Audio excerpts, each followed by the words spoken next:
Hi, I'm Bruce Arians, former NFL coach and Super Bowl champ, and this is the story behind the stories. Isaac Redman, running back, Pittsburgh Steelers. Isaac said if a play was blocked up to get 10 yards and the guy only got 10 yards, B.A. would say, "That's the BFM, the BFM." Someone asked, "Coach, what's the BFM?" He said, "You got the bare minimum." That was my all-time favorite. Oh yeah, the BFM. And that was just like the standing thing, like every play's designed for something. And then a player makes something happen, all right? I can't live with just guys getting the BFM all the time. If you're a real player, you're gonna make something else happen. And so to keep throwing that at them, you're a BFM, it's like, oh, I'm gonna show you. And all of a sudden, boom, there they go. Big play, break tackle, here we go. And Isaac, for example, he wasn't even supposed to be in the game. It's 4th down, 6-yard line, end of the game, Baltimore Ravens, Pittsburgh Steelers. They all out blitz and he's the hot receiver. He maybe practiced it twice. We throw him the ball, he runs over every son out there, runs for a touchdown, we win the game. That's more than the BFM. Drew Stanton, quarterback, Indianapolis Colts, Arizona Cardinals.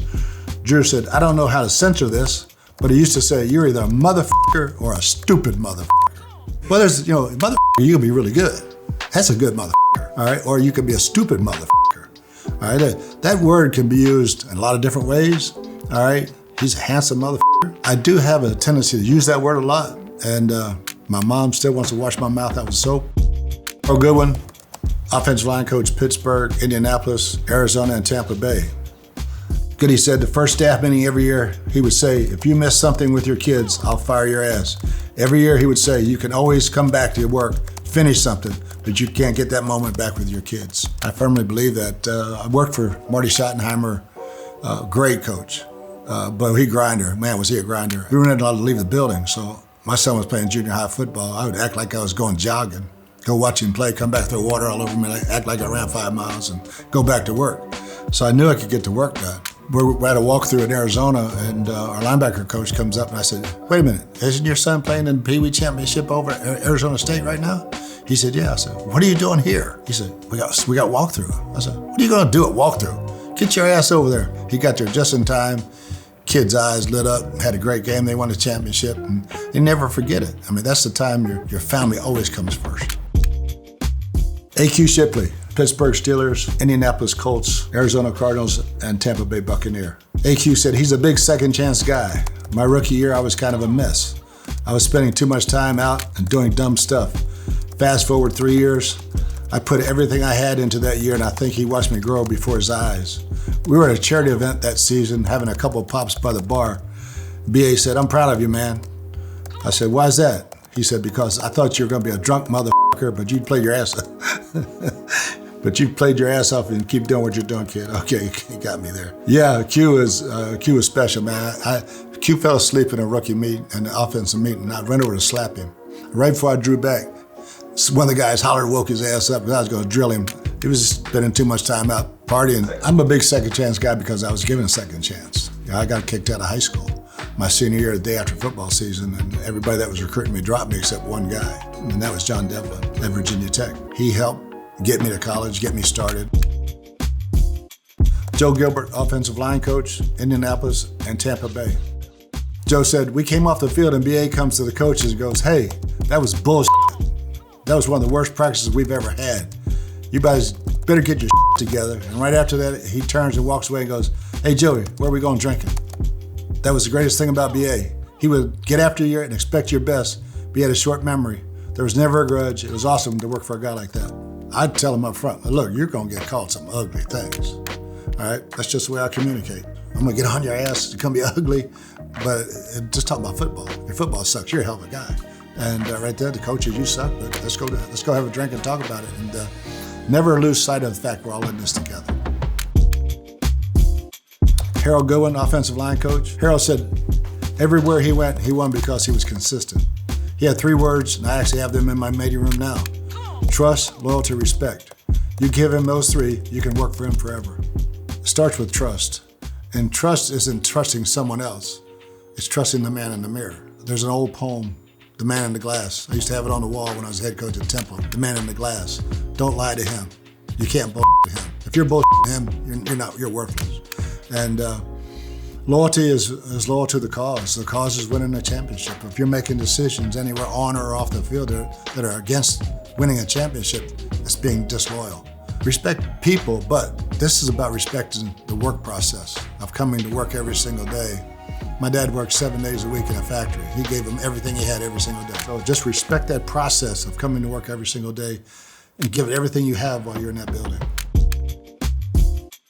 Drew said he called me Christmas Eve morning in 2020. He's like, hey, what's going on, kid? Do you want to come down to Tampa Bay and help us win a Super Bowl? I was like, BA, I'm retired. I literally haven't thrown a football in months. He was like, just come on down.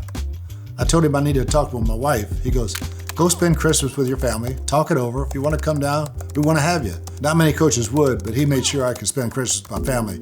I still don't know why he called me, but I'm so glad he did.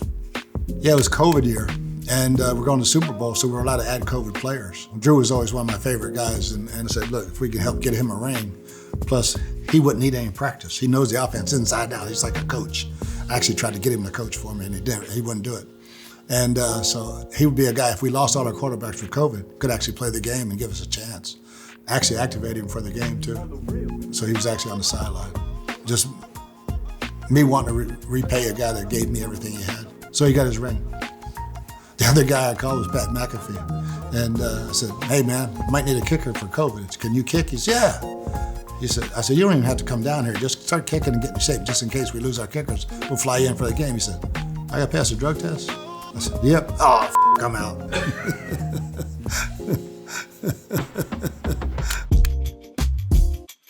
Isaac Redman. Isaac said, I was in the coach's room and the scouts were there too. We were talking about different players and the scouts would say, hey, this guy's having trouble catching or this guy's having trouble with his hands. BA would jump in and said, listen, there's too much talking here about what these guys can't do. I want to know what they can do. Yeah, I just got tired of hearing it. I mean, it was like one of those things that, especially after a tough loss, don't look back ever and say, we asked a guy to do something he couldn't do. Well, that's coaching. Yeah, it was something I gradually learned over the years through trial and error too, but a guy that fits this very specifically is Larry Fitzgerald. I got Larry at that time in his career. He was a split receiver, and it was time for him to move into the slot. He wasn't really excited about that. And I said, look, Larry, if you move back inside, I can get you 100 balls. He said, 100 balls? I said, I can't get you 100 balls at X. But I can get you 100 balls in here, but now you got to block a little bit. And when you block a little bit, I reward you down on the goal line with special passes. He bought in pretty quick. AQ Shipley. AQ said, we went out to dinner after I signed with him in Arizona. We had a night. Oh, did we have a night. We're walking out and we both got our arms around each other. I was like, hey man, you're keeping me stable. He goes, you're keeping me stable too. Let's just walk out here with our arms around each other. One of the most respected coaches in the National Football League. But then you get him out and he's just one of the guys. He's literally the best. We're in this together. Everything we do, we're in together, and there's no hierarchy. I'm no better than you are, and let's just go do our jobs and let's win.